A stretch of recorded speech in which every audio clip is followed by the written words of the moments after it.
السلام علیکم۔ اس اسٹوری میں ایک باپ ہے جو 30 سال ملازمت کرنے کے بعد ریٹائرمنٹ لیتا ہے، تو وہ اپنی کہانی سنا رہا ہے کہ میری 30 سالہ ملازمت کے اب صرف چند ہی دن باقی رہ گئے تھے، اور دفتر کی دیوار پر لگی گھڑی کی ہر ٹک ٹک مجھے اس بات کا احساس دلا رہی تھی کہ میری زندگی کا ایک بڑا باب ختم ہونے والا ہے۔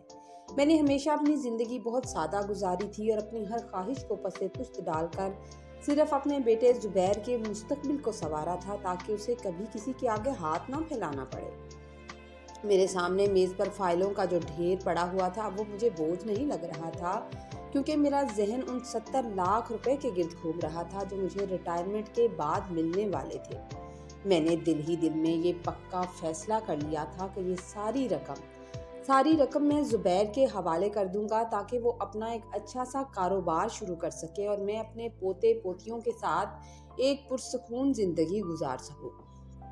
اسی دوران میرے فون کی گھنٹی بجی اور اسکرین پر زبیر کا نمبر چمکنے لگا۔ میں نے مسکراتے ہوئے کال اٹھائی تو اس نے سلام کے بعد فوراً ہی کام کی بات شروع کر دی۔ زبیر نے کہا، ابا جی، دفتر کے کاغذات کی کارروائی مکمل ہو گئی ہے نا؟ فنڈ ملنے میں اب کوئی رکاوٹ تو نہیں؟ مجھے ایک لمحے کے لیے تھوڑا سا عجیب لگا کہ اس نے میرا حال چال تک نہیں پوچھا۔ اس نے میری صحت یا تھکن کے بارے میں پوچھنے کی بجائے سیدھا پیسوں کا ذکر کیا ہے، لیکن پھر میں نے اسے اپنے بیٹے کی فکر سمجھ کر نظر انداز کر دیا اور اسے اطمینان دلایا کہ اگلے ہفتے چیک مل جائے گا۔ زبیر کے لہجے میں ایک دم جوش آ گیا اور اس نے بتایا کہ وہ اور اس کی بیوی نائلہ آج اسی بارے میں مشورہ کر رہے تھے کہ ان پیسوں کو کہاں لگانا ہے، کون سا کاروبار کرنا ہے۔ فون بند کرنے کے بعد میرے دل میں ایک ہلکی سی خلش پیدا ہوئی کہ ابھی پیسے تو میرے ہاتھ میں بھی نہیں آئے اور منصوبے پہلے ہی تیار ہو رہے ہیں۔ شام کو جب میں گھر پہنچا تو گھر کا ماحول روزانہ سے بالکل مختلف تھا۔ نائلہ، جو پچھلے کئی مہینوں سے مجھ سے ٹھیک سے بات بھی نہیں کرتی تھی، آج کچن سے مسکراتے ہوئے باہر آئی اور کہنے لگی، ابا جی، آپ فریش ہو جائیں، میں نے آپ کی پسند کے پکوڑے بنائے ہیں۔ زبیر نے بھی بڑے ادب سے میرے لیے بیٹھنے کی جگہ بنائی تھی اور اپنی نئی کاروباری اسکیم کے بارے میں مجھ سے باتیں کرنے لگا کہ اسے ایک بہت بڑی ایجنسی مل رہی ہے جس سے ہماری زندگی بدل جائے گی۔ وہ بڑے بڑے خواب دکھا رہا تھا کہ ہم اس چھوٹے سے پرانے گھر سے نکل کر کسی بڑے بنگلے میں شفٹ ہو جائیں گے۔ میں نے دبی آواز میں کہا کہ یہ گھر میرے بزرگوں کی نشانی ہے بیٹا، میں اسے چھوڑنا نہیں چاہتا، مگر نائلہ نے میری فوراً سے بات کاٹ دی کہ اب زمانہ بدل گیا ہے، ہمیں اب اپنے بچوں کے بہتر مستقبل کے لیے نئی جگہ جانا ضرور ہوگا۔ اگلے چند دن زبیر مسلسل مجھ سے دفتر کی اپڈیٹ لیتا رہا، لیکن اس کی توجہ میری ریٹائرمنٹ کی خوشی پر تو بالکل بھی نہیں تھی، بلکہ صرف اس رقم پر تھی جو مجھے ریٹائرمنٹ کے بعد ملنا تھی۔ ایک دن میں دفتر سے تھوڑا جلدی آ گیا تو میں نے نائلہ کے کمرے کے باہر سے نائلہ اور زبیر کی باتیں سنی تھی، جس میں نائلہ کہہ رہی تھی، جیسے ہی چیک ملتا ہے نا، تم فوراً اسے اپنے نام پر ٹرانسفر کروا لینا۔ ابا جی کا کیا پتا، کل کو ان کا موڈ بدل جائے اور وہ پیسے کہیں اور دے دیں۔ یہ بات سن کر میرے پیروں تلے زمین نکل گئی کہ میرا اپنا بیٹا، جس کے لیے میں نے پوری زندگی وقف کر دی، وہ میرے بارے میں ایسے گمان رکھتا ہے اور اپنی بیوی سے میرے بارے میں کیا بات کر رہا ہے۔ مگر پھر بھی میں خاموش رہا اور آخرکار وہ دن بھی آ گیا جب میں نے وہ 70 لاکھ کا چیک زبیر کے ہاتھ میں تھما دیا تھا۔ زبیر نے وہ لفافہ تقریباً مجھ سے چھیننے کی طرح پکڑا تھا اور ایک فاتحانہ مسکراہٹ کے ساتھ جلدی سے بینک کی طرف بھاگا تھا۔ مجھے اس وقت لگا جیسے میں نے اپنی زندگی کی سب سے بڑی غلطی کر دی، اپنی زندگی کا قیمتی خزانہ اپنے ہاتھوں سے خود لٹا دیا۔ لیکن باپ کا دل تو آخر باپ کا ہوتا ہے۔ رقم بینک میں جمع ہوئے ابھی صرف ایک ہفتہ بھی نہیں گزرا تھا کہ گھر کا نقشہ بدلنے لگا۔ زبیر اب زیادہ تر وقت گھر سے باہر اپنے کاروبار کے سلسلے میں گزارنے لگا تھا اور گھر میں میرا سامان اب زیادہ تر نائلہ سے ہی ہوتا تھا۔ شروع کے 2-3 دن تو سب ٹھیک رہا، لیکن پھر آہستہ آہستہ نائلہ کے بولنے کا انداز اور برتاؤ مکمل طور پر بدل گیا۔ ایک صبح میں اپنے کمرے میں بیٹھا تسبیح پڑھ رہا تھا کہ مجھے بھوک محسوس ہوئی۔ ناشتے کا وقت گزر چکا تھا، لیکن نائلہ نے ابھی تک مجھے آواز نہیں دی تھی۔ میں خاموشی سے کچن کی طرف گیا تو دیکھا کہ وہ آرام سے بیٹھ کر موبائل فون استعمال کر رہی ہے اور چولہا ٹھنڈا پڑا ہے۔